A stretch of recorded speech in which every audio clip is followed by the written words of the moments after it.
Hi అండి, నేను ఎక్కడికి వచ్చానో చెప్పండి. మీరు కనిపిస్తుందా విశాఖ డైరీ పార్లర్? ఇక్కడ ఖచ్చితంగా ఆ తోవన వెళ్ళే వాళ్ళు ఎవరైనా ఆగుతారండి. దేనికోసం అనుకుంటారు మీరు చెప్పండి? మీరు ఎప్పుడైనా ఆగే ఉంటారు.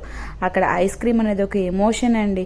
అసలు అది దానికోసం చిన్నప్పటి నుండి అదొక అలవాటు అనమాట. అటు వైపు వెళ్తుంటే అయ్యో విశాఖ డైరీ వెళ్ళిపోతుంది, ఐస్ క్రీమ్ మిస్ అయిపోతున్నామే అన్న ఫీలింగ్ ప్రతి ఒక్కరిలోనే ఉంటుంది.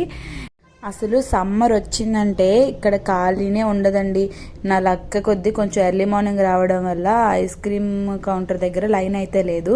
కానీ యాక్చువల్గా నేను ఫస్ట్ ఐస్ క్రీమ్ కౌంటర్ దగ్గరికి కాకుండా మామూలుగా ఈ కలాకండ స్వీట్స్ కౌంటర్ దగ్గరికి వెళ్ళాను. ఇక్కడ నించున్నాను. సరే టోకెన్ తీసుకుందాం కదా అని చూసి తీరమోసి అడిగేటప్పటికి ఇక్కడ కాదండి, ఆ చివరికి వెళ్ళిపోవాలి అన్నారు. ఇంకో ట్విస్ట్ ఏంటంటే ఇక్కడ ఫోన్పే కుదరదండి. ఐస్ క్రీమ్ దగ్గర ఖచ్చితంగా మనకు చేంజ్ పట్టుకొని వెళ్ళాల్సిందే. ఇక్కడ చూడండి, ఆయన ఐస్ క్రీమ్ అలా వేస్తూ ఉంటుంటే అబ్బాబాబా నా నా నా టైం ఎప్పుడు వస్తుందా, నా ఐస్ క్రీమ్ నా చేతికి ఎప్పుడు వస్తుందా అన్న ఫీలింగ్లో ఉన్నాము. కానీ 20 రూపీసే కానీ ఆ ఐస్ క్రీమ్ తింటుంటే ఆహా చాలా బాగుంటుందండి. మీరు కూడా ఎప్పుడైనా ట్రై చేయకపోతే ఖచ్చితంగా ట్రై చేయండి. ఇగో 50 రూపాయలు ఇచ్చాను, అంకుల్ గారు మనకు ఒక ఐస్ క్రీమ్ ఇచ్చారు, చక్కచక్క మనం వేస్తాము. ఇంకో ట్విస్ట్ ఏమంటే ఇక్కడ ఏజ్తో సంబంధం ఉండదండి. చిన్నపిల్లలు ఐస్ క్రీమ్ కోసం వెయిట్ చేస్తారు, పెద్దవాళ్ళు కూడా ఐస్ క్రీమ్ కోసం వెయిట్ చేస్తూ ఉంటారు. అసలు ఆ టేస్ట్ ఏంటోనండి, సూపర్గా ఉంటుంది. చూసారా ఎన్ని వెహికల్స్ ఉన్నాయో. ఇది కేవలం ఎర్లీ మార్నింగ్ 10:30కేనండి. 12 చూడాలి మీకు అసలు అక్కడ బండ్లు ఎన్ని ఉంటాయంటే ఎంత జనంతో ఉంటాయో. మ్యాక్సిమం అందరూ వచ్చి ఐస్ క్రీమ్ దగ్గర క్యూ కట్టే వాళ్ళే.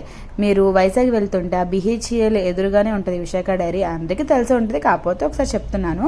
బట్ ట్రై చేయని వాళ్ళు మాత్రం చూడండి. అందరూ కూడా పెద్దోళ్ళు చిన్నలో ఉండదు, స్నాప్ పెట్టుకుంటున్నాడు అబ్బాయి. ఈ అంకుల్ గారు చూసారా ఐస్ క్రీమ్ చక్కగా హాయిగా తింటూ వెళ్తున్నారు.